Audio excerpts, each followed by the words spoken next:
Meu nome é Emily. Olá, o meu nome é Gislaine Mello. Bom dia, meu nome é Giacomo. Oi, meu nome é Bruno. Oi, aqui é a Flávia. Meu nome é Lucas Burini. Eu sou o William. E hoje iremos apresentar sobre o capítulo 4 do livro Períodos e Campos de Investigação da Filosofia Grega. A filosofia nasce no momento em que o mito deixa de ser considerado a explicação mais convincente e satisfatória da realidade natural e humana. Apesar disso, a filosofia grega representa menos uma ruptura com a teologia e mais uma reformulação das narrativas míticas na tentativa de explicar a origem do mundo e das coisas. Ao longo de alguns séculos, suas preocupações se ampliam para as questões humanas e, depois, para o que está além do mundo físico. Com os gregos, a filosofia também passa a categorizar as formas de saber e se coloca como campo privilegiado na busca do conhecimento de todas as coisas. Os 4 grandes períodos da filosofia grega, nos quais seu conteúdo se altera e se enriquece são: período pré-socrático ou cosmológico. A filosofia pré-socrática se desenvolve em cidades da Jônia, na hoje chamada Ásia Menor, em cidades da Magna Grécia, sul da atual Itália e na ilha da Sicília, e na cidade de Abdera, na Trácia, nordeste do atual território da Grécia. Os principais filósofos pré-socráticos foram os da escola jônica, Tales de Mileto, Anaximenes de Mileto, Anaximandro de Mileto e Heráclito de Éfeso, e os da escola itálica, Pitágoras de Samos, Filolau de Crotona e Arquitas de Terento, e os da escola eleata, Parmênides de Eleia, Zenão de Eleia, e os da escola da pluralidade, Empédocles de Agrigento, Leucipo de Abdera e Demócrito de Abdera. Vejamos as principais características da cosmologia. É uma explicação racional e sistemática sobre a origem, ordem e transformação da natureza, da qual os seres humanos fazem parte. Desse modo, ao explicar a natureza, a filosofia também explica a origem e as mudanças dos seres humanos, e busca o princípio natural, eterno e imperecível, gerador de todos os seres. A cosmologia não admite a criação do mundo a partir do nada. Ela afirma a geração de todas as coisas por um princípio natural de onde tudo vem e para onde tudo retorna. Esse princípio é a físis, causa natural e contínua e imperecível da existência de todos os seres e de suas transformações. A físis não pode ser conhecida pela percepção ou pelos sentidos. Esses só nos oferecem as coisas já existentes, mas apenas pelo pensamento. Em outras palavras, ela é aquilo que o pensamento descobre ao indagar a causa da existência e da transformação de todos os seres percebidos. A físis é a natureza em sua totalidade, entendida como o princípio e causa primordial da existência e da transformação das coisas naturais. É como o conjunto organizado de todos os seres naturais ou físicos, e afirma que, embora a física seja imperecível, ela dá origem a todos os seres infinitamente variados e diferentes do mundo, que são seres perecíveis ou mortais. A física é imortal e as coisas físicas são mortais. E afirma que, embora a física seja imutável, os seres físicos ou naturais gerados por ela, além de serem mortais, são mutáveis, como os seres estão em contínua transformação. O mundo está numa mudança contínua, sem por isso perder sua forma, sua ordem e sua estabilidade. Qualquer tipo de mudança, nascer, mudar de qualidade, de quantidade, de um lugar para o outro, parecer. Se diz em grego kinesis, movimento. As coisas naturais se movem ou são movidas por outros, e o mundo está em movimento ou transformação permanente. O movimento das coisas e do mundo chama-se devir, e o devir segue leis rigorosas que o pensamento conhece. Essas leis mostram que toda mudança é passagem de um estado ao seu contrário, dia, noite, claro e escuro, quente e frio, e também tem o seu inverso, que seria frio e quente, escuro claro, noite e dia. Essa passagem obedece às leis determinadas pela física. Embora todos os pré-socráticos afirmassem as ideias que acabamos de expor, nem por isso concordaram ao determinar o que era a físis. Assim, Tales dizia que a físis era água ou úmido. Anaximandro considerava que era ilimitado, sem qualidades definidas. Anaximenes que era o ar ou o frio. Pitágoras julgava que era o número, entendido como estrutura e relação proporcional entre os elementos que compõem as coisas. Heráclito afirmou que era o fogo. Empédocles que eram as 4 raízes, úmido, seco, quente e frio. Anaxágoras que eram as sementes que contêm os elementos de todas as coisas. Leucipo e Demócrito disseram que eram os átomos. Período socrático ou antropológico. Com o desenvolvimento das cidades, do comércio, do artesanato e das artes militares, Atenas tornou-se o centro da vida social, política e cultural da Grécia. Em seu período de esplendor, conhecido como o século de Péricles, a democracia floresceu. Dela é possível ressaltar duas características de grande importância para o futuro da filosofia. Em primeiro lugar, afirmava a igualdade de todos os homens adultos livres perante as leis. Em segundo, garantia a todos eles a participação direta no governo da polis. E os que dele participavam tinham o direito de exprimir, discutir e defender em público suas opiniões sobre as decisões que a cidade deveria tomar. Surgia assim a figura política do cidadão. Ora, para conseguir que sua opinião fosse aceita nas assembleias, o cidadão precisava ser capaz de persuadir os demais. Com isso, uma mudança profunda vai ocorrer na educação grega. Antes da instituição da democracia, as cidades eram dominadas pelas famílias aristocráticas, senhora das terras e do poder militar. Essas famílias criaram um padrão de educação pela qual o homem ideal ou perfeito era o guerreiro belo e bom. Belo era. Seu corpo era formado pela ginástica, pela dança e pelos jogos de guerra, imitando os heróis da guerra de Troia. E o bom era o espírito formado, escutando poetas como Homero, Píndaro e Hesíodo, aprendendo com eles as virtudes admiradas pelos deuses e praticadas pelos heróis. A principal delas era a coragem diante da morte na guerra. A virtude era a arete, própria dos melhores, ou em grego, própria dos aristóicos. Quando a economia agrária foi sendo suplantada pelo artesanato e pelo comércio, surgiu nas cidades, particularmente em Atenas, uma classe social urbana rica, que desejava exercer o poder político, até então privilégio da classe aristocrática. Para responder aos anseios dessa nova classe social, que a democracia será instituída. Com ela, o poder vai sendo retirado dos aristocratas e passando para os cidadãos. Dessa maneira, o antigo ideal educativo ou pedagógico também foi sendo substituído por outro. O ideal da educação do século de Péricles já não é a formação do jovem guerreiro, belo e bom, e sim a formação do bom cidadão. Ora, qual o momento em que o cidadão mais aparece e mais exerce sua cidadania? Quando opina, discute, delibera e vota nas assembleias.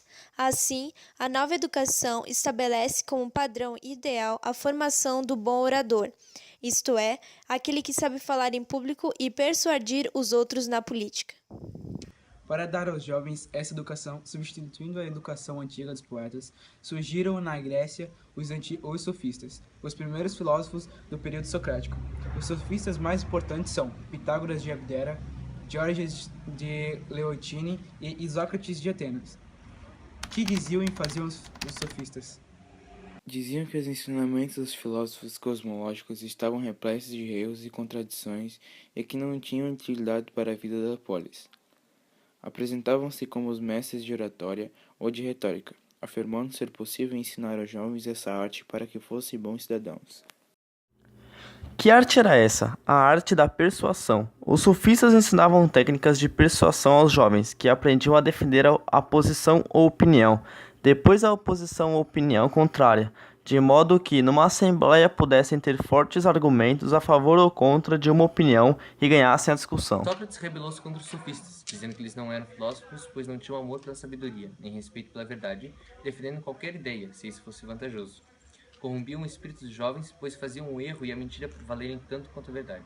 Como homem de seu tempo, Sócrates concordava com os sofistas em 2 pontos. Por um lado, a educação antiga do guerreiro belo e bom já não atendia às exigências da sociedade grega. Por outro lado, os filósofos cosmologistas defendiam ideias tão contrárias entre si que também não eram fontes seguras para o conhecimento verdadeiro. Discordando dos antigos poetas, dos antigos filósofos e dos sofistas, o que propunha Sócrates? Propunha que antes de querer conhecer a natureza ou persuadir os outros, cada um deveria conhecer-se a si mesmo. O retrato que a história da filosofia possui de Sócrates foi traçado por seu mais importante aluno e discípulo, O filósofo ateniense Platão. Que retrato Platão nos deixa de seu mestre Sócrates? O de um homem que andava pelas ruas e praças de Atenas, pelo mercado e pela assembleia, indagando a cada um: você sabe o que é isso que você está fazendo? Você sabe o que é isso em que você acredita? Você acha que conhece realmente aquilo em que acredita? Aquilo em que está pensando? Aquilo que está dizendo? Você diz, falava Sócrates, que a coragem é importante, mas o que é coragem? Você acredita que a justiça é importante, mas o que é a justiça? Você diz que ama as coisas e as pessoas belas, mas o que é beleza? Você crê que seus amigos são a melhor coisa que você tem, mas o que é amizade? Sócrates fazia perguntas sobre as ideias, sobre os valores nos quais os gregos acreditavam e que julgavam conhecer. Suas perguntas deixavam os interlocutores embaraçados, irritados, curiosos, pois quando tentavam responder ao célebre "o que é", descobriam surpresos que não sabiam responder e que não tinham pensado em suas crenças, valores e ideias. Mas o pior não era isso. As pessoas esperavam que Sócrates respondesse por elas ou para elas, que soubesse a resposta às perguntas, como os sofistas pareciam saber.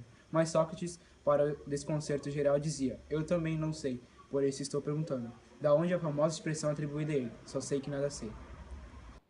A consciência da própria ignorância é o começo da filosofia. O que procurava Sócrates?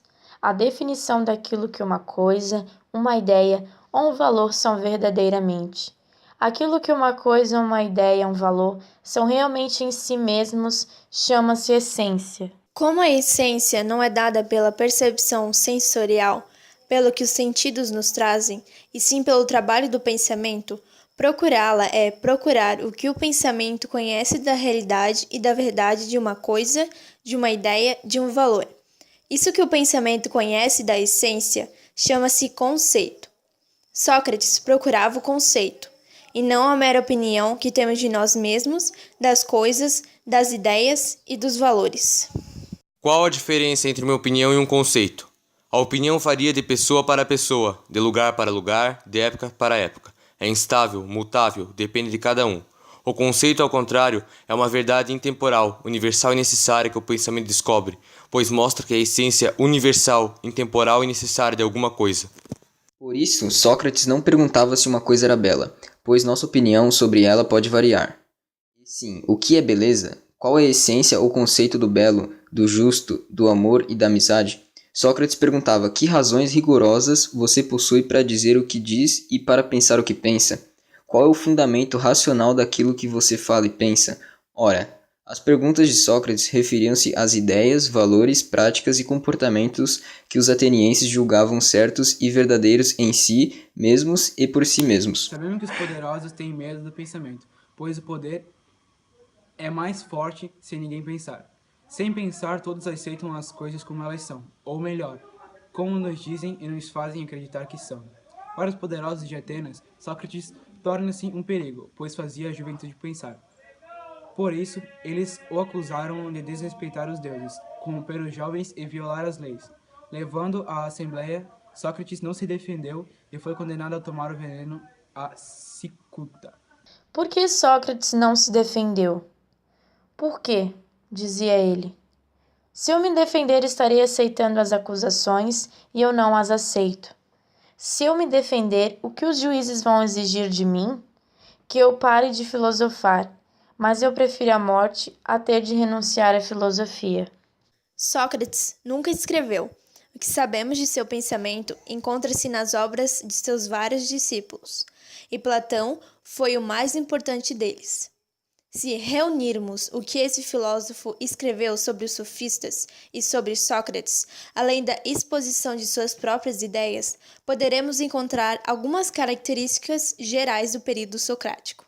A filosofia se volta para as questões humanas, no plano de ação, dos comportamentos, das ideias, das crenças, dos valores e, portanto, se preocupa com as questões morais e políticas. E a filosofia parte da confiança no pensamento ou no homem, como um ser racional, capaz de conhecer-se a si mesmo e, portanto, capaz de reflexão. E como se trata de conhecer a capacidade do conhecimento do homem, os filósofos procuram estabelecer procedimentos que garantem que se encontre a verdade. Considera-se que o pensamento deve oferecer a si mesmo caminhos próprios, critérios próprios e meios próprios para saber o que é verdadeiro e como alcançá-lo em tudo em que investigamos. Ao buscar a definição das virtudes morais do indivíduo e das virtudes políticas do cidadão, a filosofia toma como objetivo central de suas investigações a moral e a política. Cabe a ela encontrar a definição, o conceito ou a essência dessas virtudes, para além da variedade das opiniões, contrárias e diferentes. É feita pela primeira vez uma separação radical entre, de um lado, a opinião e as imagens das coisas, trazidas pelos nossos órgãos dos sentidos, pelos hábitos, pelas tradições, pelos interesses e, de outro lado, os conceitos ou as ideias. As ideias se referem à essência invisível e verdadeira das coisas e só podem ser alcançadas pelo pensamento puro, que afasta os dados sensoriais, os hábitos recebidos, os preconceitos e as opiniões.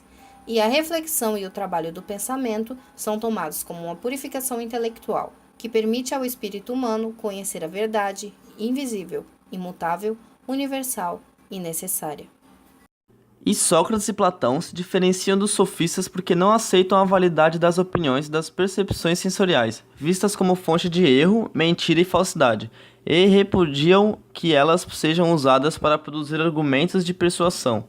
Só assim o pensamento pode seguir seu caminho próprio rumo ao conhecimento verdadeiro. São essas ideias que, de maneira alegórica ou simbólica, encontramos na exposição platônica do mito da caverna. Nesse mito ou alegoria, Platão estabelece uma distinção decisiva para toda a história da filosofia e das ciências, a diferença entre o sensível e o inteligível. O sensível e o inteligível. O sensível são as coisas que percebemos por meio da experiência sensorial ou dos órgãos dos sentidos e pela linguagem baseada nesses dados. O sensível nos dá a imagem das coisas, tais como nos aparecem, sem alcançar a realidade ou a essência delas. As imagens sensíveis formam a mera opinião, variável de pessoa para pessoa e variável numa mesma pessoa, dependendo das circunstâncias. O inteligível é o conhecimento verdadeiro que alcançamos exclusivamente pelo pensamento. São as ideias imateriais de todos os seres ou as essências reais e verdadeiras das coisas. Para Platão, a filosofia é o esforço do pensamento para abandonar o sensível e passar ao inteligível. Período sistemático.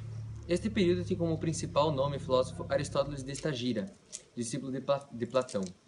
Passado quase 4 séculos da filosofia, Aristóteles apresenta uma verdadeira enciclopédia que se propunha a reunir todo o saber produzido e acumulado pelos gregos em todos os ramos do pensamento e da prática, considerando essa totalidade de saberes como sendo a filosofia. Esta, portanto, não é um saber específico sobre o assunto, mas é uma forma de conhecer todas as coisas, com procedimentos diferentes para cada campo de coisas. Cada campo do conhecimento é uma ciência. Antes que se constitua esse conjunto de fatores para um conhecimento, porém, Aristóteles afirma que é preciso conhecer os princípios e as leis gerais que governam o pensamento, independentemente do conteúdo que possa vir a ser pensado. O estudo dos princípios e das formas do pensamento, sem preocupação com seu conteúdo, foi chamado por Aristóteles de analítica, mas, desde a Idade Média, passou a se chamar lógica. Aristóteles foi o criador da lógica como um instrumento de conhecimento em qualquer campo de saber. A lógica não é uma ciência, mas um instrumento para ela, e por isso não consta da classificação feita por Aristóteles. Período helenístico. Trata-se do último período da filosofia antiga, quando a polis grega desaparece como centro político e deixa de ser a referência principal dos filósofos, uma vez que a Grécia se encontra sob o período de outros impérios, particularmente o macedônico e o romano. Os filósofos dizem: agora que o mundo é sua cidade e que eles são cidadãos do mundo. Como em grego, mundo se diz cosmos. Esse período é chamado o da filosofia cosmopolita. Essa época da filosofia é constituída por grandes sistemas ou doutrinas que buscam entender a realidade como um todo articulado e entrelaçado, formado pelas coisas da natureza, dos seres humanos e pelas relações entre estes e destes com a divindade. Esta estabelece e conserva a ordem universal.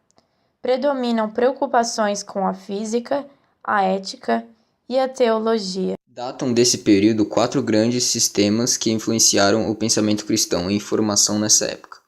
estoicismo, epicurismo, ceticismo e neoplatonismo.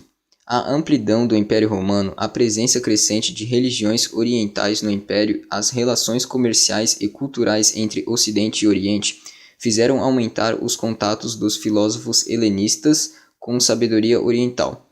Podemos falar numa orientalização da filosofia, sobretudo com a aparição de aspectos místicos e religiosos no pensamento e na ação. Os campos do conhecimento filosófico. Devemos a Aristóteles a primeira grande classificação dos campos da atividade filosófica ao distinguir e classificar todos os saberes humanos, cuja totalidade é a filosofia. O critério por ele adotado é a distinção entre ação e contemplação, isto é, Aristóteles diferencia os saberes ou ciência que constitui a filosofia conforme seus objetos e finalidades, atividades produtivas, éticas e políticas ou puramente intelectuais, interessados exclusivamente no conhecimento. Vejamos, pois, a classificação aristotélica dos campos do saber. Ciências produtivas. Ciências que estudam as práticas produtivas ou as técnicas, isto é, as ações humanas que visam a produção de um objeto, de uma obra. São elas arquitetura, economia, medicina, pintura, escultura, poesia, teatro, oratória, arte da guerra, da caça e da navegação. Em suma, são objeto das ciências produtivas todas as atividades humanas, técnicas e artísticas que resultam num produto ou numa obra distintos do produtor. E ciências práticas, ciências que estudam as práticas humanas que têm seu fim nelas mesmas. Em outras palavras, aquelas em que a finalidade de ação é ela mesma, e não há distinção entre o agente e o ato em que se realiza. São elas ética, em que a vontade guiada pela razão leva a ação conforme as virtudes morais, tendo como finalidade o bem do indivíduo, e política, em que a ação racional, voluntária tem como fim o bem da comunidade ou o bem comum. Ciências teóricas ou contemplativas são aquelas que estudam coisas que existem independentemente dos homens e de suas ações. Não tendo sido feitas pelos homens, podem apenas ser contempladas por eles. O que são as coisas que existem por si mesmas e em si mesmas? Independentemente de nossa ação técnica e de nossa ação moral e política. São as coisas da natureza, são as coisas divinas. Aristóteles aqui classifica as ciências teoréticas por graus de superioridade, indo da mais inferior à superior. Primeiro, ciências das coisas naturais, submetidas a mudanças ou ao dever. Física, biologia, meteorologia e psicologia. A alma, em grego, psié, é um ser natural que existe de formas variadas em todos os seres vivos, plantas, animais e também seres humanos. Ciência das coisas naturais que não estão submetidas à mudança ou ao dever. As matemáticas e a astronomia. Os gregos julgavam que os astros eram eternos e imutáveis. Ciência da realidade pura, que estuda o que Aristóteles chama de ser ou substância de tudo o que existe, ou seja, trata-se daquilo que deve haver em toda e qualquer realidade, natural, matemática, ética, política ou técnica, para ser realidade. A ciência teorética que estuda o puro ser foi chamada filosofia primeira por Aristóteles. Alguns séculos depois, como os livros que a expunham estavam localizados nas bibliotecas, depois dos livros que expunham a física, ela passou a ser chamada metafísica. Em grego, meta significa o que vem depois, o que está além. Ou seja, no caso, os livros que vinham depois da física e que tratavam da realidade para além da física. Quarta, ciência das coisas divinas, que são a causa e a finalidade de tudo que existe na natureza e no homem. Deus, que em grego significa Theos. As coisas divinas são chamadas Theion. Por isso, esta última ciência se chama teologia. A filosofia para Aristóteles encontra seu ponto mais alto na metafísica e na teologia, das quais derivam todos os outros conhecimentos. A herança aristotélica. A classificação aristotélica só seria desfeita no século XIX de nossa era, quando as ciências particulares foram se separando do tronco geral da filosofia. Considerando-se a herança deixada pela classificação aristotélica, podemos dizer que, até hoje, os campos de investigação da filosofia são 3. Primeiro, o do conhecimento do ser, isto é, da realidade fundamental e primordial de todas as coisas, ou da essência de toda realidade. Como, em grego, ser é on e as coisas. Ta é onta. Esse campo é chamado de ontologia. Na concepção de Aristóteles, a ontologia era formada pelo conjunto da filosofia primeira e da teologia. O do conhecimento das ações humanas ou dos valores e das finalidades da ação humana, das ações que têm em si mesmas sua finalidade, a ética e a política, e das ações que têm sua finalidade num produto ou numa obra, as técnicas e as artes e seus valores. Terceiro, o do conhecimento da capacidade humana de conhecer, isto é, o conhecimento do próprio pensamento em exercício.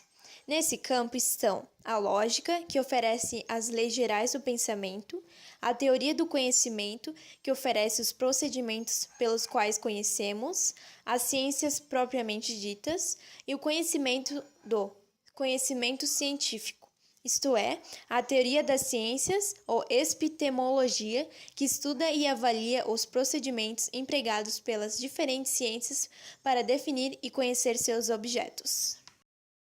Espero que tenham entendido melhor sobre os períodos da filosofia grega. Tenham um bom dia.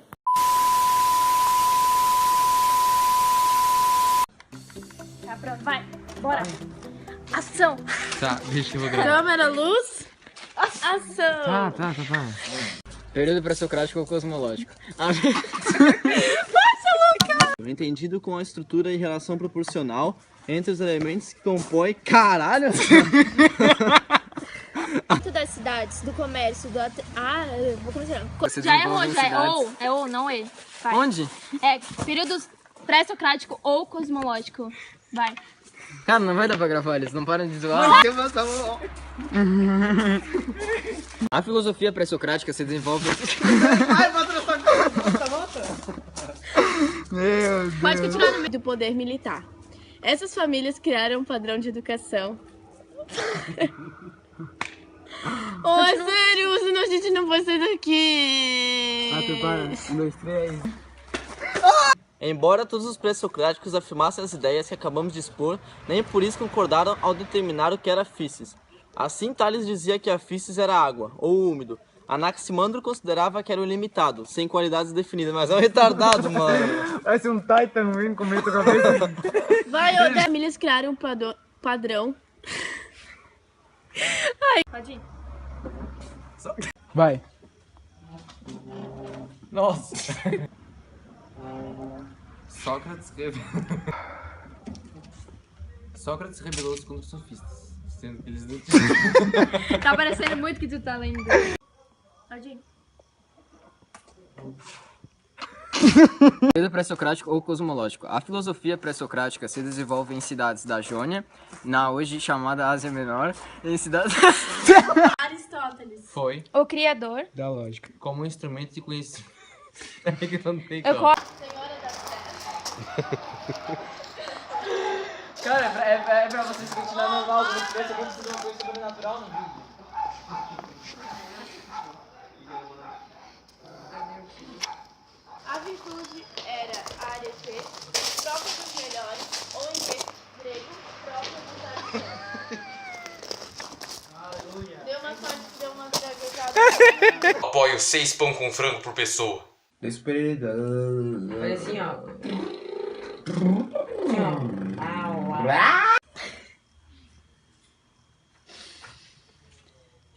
Tá, quer que eu grave mais um? Peraí que tem uma mensagem aqui no meu celular.